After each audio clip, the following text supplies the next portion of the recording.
Depois de alguns capítulos de pura trollagem do GG, a luta entre Takaba e Kenjaku finalmente chegou ao fim. E olha, chegou ao final de uma forma surpreendente. Ninguém esperava que iria ser assim. O clima de comédia foi literalmente cortado com a chegada do Yuta, o feiticeiro que fez valer as suas palavras de que ele era quem iria lidar com o Kenjaku. Mas antes, e como de costume, peço de coração para você se inscrever no canal, se ainda não for inscrito, e se possível, manda o corte do Yuta no like, que ajuda demais. Agora, cheio de delongas, e bora pro vídeo! Depois de tantas mudanças de cenários, Takaba e Kenjaku viraram os destaques do que parece ser um show de stand-up comedy lá do Japão.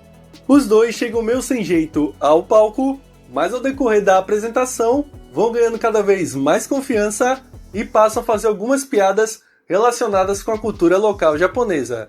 Não só sobre esses programas de comédia, mas também sobre algumas histórias de lá do país. Por exemplo, eles trazem o caso do Momotaro, um jovem que nasceu de um pêssego encontrado por um casal de idosos. Seria essa história uma dica sobre o passado do Kenjaku? Se for, Oda é gênio, nunca critiquei. Agora um detalhe curioso é que quando os dois estavam falando do Momotaro, o Takaba pergunta ao Kenjaku se ele já tinha ouvido falar da história do menino pêssego. E o Kenjaku responde uma coisa muito curiosa. Ele diz que ele nunca ouviu falar porque a sua mãe era mãe solteira e além disso era muito ocupada. Caso essa afirmação do Kenjaku seja real, temos aí uma pista verdadeira das suas possíveis motivações. Talvez ele não tivesse muita atenção de sua mãe porque ela estava sempre ocupada. Sem falar que ser mãe solteira em vários países do mundo, mas principalmente do Japão, tem muito preconceito, muita pressão. E talvez a mãe do Kenjaku descontasse isso nele. É só uma teoria, pessoal. Talvez essa falta de atenção dos seus familiares tenha tornado o Kenjaku o vilão que conhecemos hoje, caso isso tudo seja confirmado. Outro ponto interessante é que nesse capítulo tivemos um quadro do Takaba e do Kenjaku em cima do palco em frente ao microfone, fazendo uma referência a uma imagem promocional feita pelo GG, do Gojo e do Geto, demonstrando essa relação de amizade, da dupla dinâmica. Só que a dupla dinâmica do momento é o Takaba e o Kenjaku. Então eu achei interessante trazer para vocês essa referência que esse capítulo fez, essa imagem. Já de um modo geral, essa primeira parte do capítulo foi com essas duas lendas da comédia contando suas piadas, que pra gente não faz muito sentido, mas pro povo japonês deve ter sido uma experiência divertida, engraçada. Pra gente foi mais pra acompanhar mesmo. E enquanto eles faziam seu show, a gente teve alguns jurados, avaliadores, que muito provavelmente são inspirados em pessoas reais. E eu ficava olhando as expressões desses caras. As expressões deles eram realmente muito boas. Foi o auge dessa primeira parte do capítulo. Porém, depois dessa linda e longa parceria de palco, era hora do sonho acabar. E o Takaba não queria que a situação encerrasse nunca, porque ele finalmente tinha encontrado o parceiro ideal de palco, aquele cara que entendia as suas piadas. E eu acho que o Kenjaku deveria mesmo ter nascido na contemporaneidade.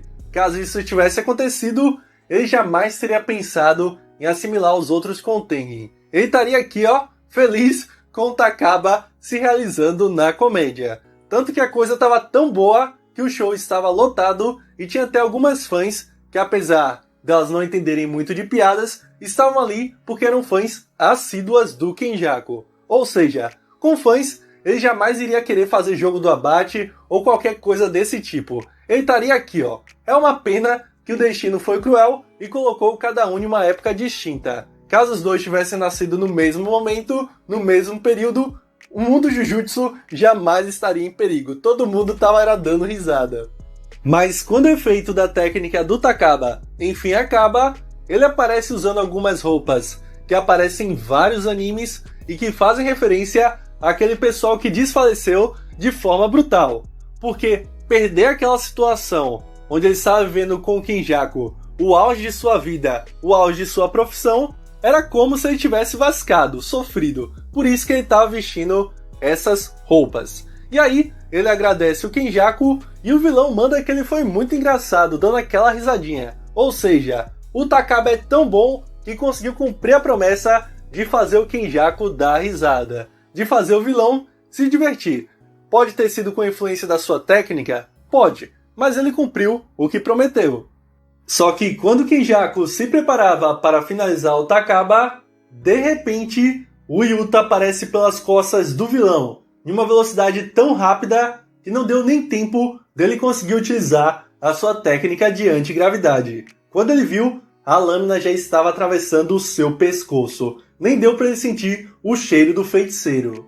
O vilão até se pergunta como ele não conseguiu sentir a presença do Yuta, já que ele tem muita energia amaldiçoada. E a sua conclusão é que provavelmente foi por causa do Takaba, né? A sua técnica. Porque ela ressoa não só na alma do usuário, mas também na sua mente, alterando a percepção das coisas. Tudo que ele estava sentindo naqueles cenários criados pelo Takaba pareciam ser reais, fazendo ele se desconectar da própria realidade. O que deu tempo para o Yuta, monstro sagrado, chegar de fininho e roubar a kill do Takaba. Mesmo com a cabeça separada do corpo, o Kenjaku ainda consegue falar e pergunta para o Yuta se tudo isso tinha sido planejado desde o começo. E o Yuta responde dizendo que o Takaba jamais conseguiria vascar alguém. E o Kenjaku, meio triste, ele comenta que foi uma pena ele ter sido derrotado na metade do caminho, mas ainda assim, a sua vontade continuará vivendo. Muito estranho o Kenjaku falar sobre isso. Como assim, sua vontade continuará vivendo? Bom, sobre esse assunto, temos algumas possibilidades. Umas mais prováveis do que outras. Por exemplo, ele pode estar se referindo ao Itadori. Nós sabemos que o Itadori é uma criação do Kenjaku que acabou possuindo a mãe dele. Então, agora que ele foi derrotado no meio do caminho, alguma coisa que ele colocou no corpo do jovem feiticeiro pode despertar e tentar continuar com o seu plano. Isso pode acontecer? Pode, mas ainda assim não é tão provável. Outra possibilidade que está sendo discutida pelos fãs é que o Tengen é quem herdará a vontade do Kenjaku.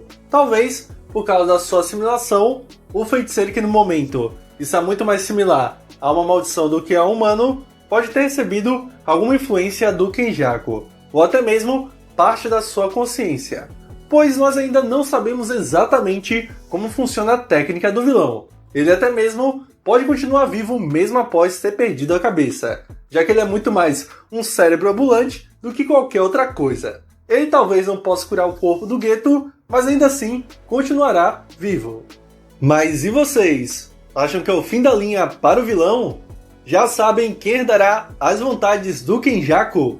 Me digam aqui nos comentários. Então, por enquanto é isso, pessoal. Agradeço o apoio de todos.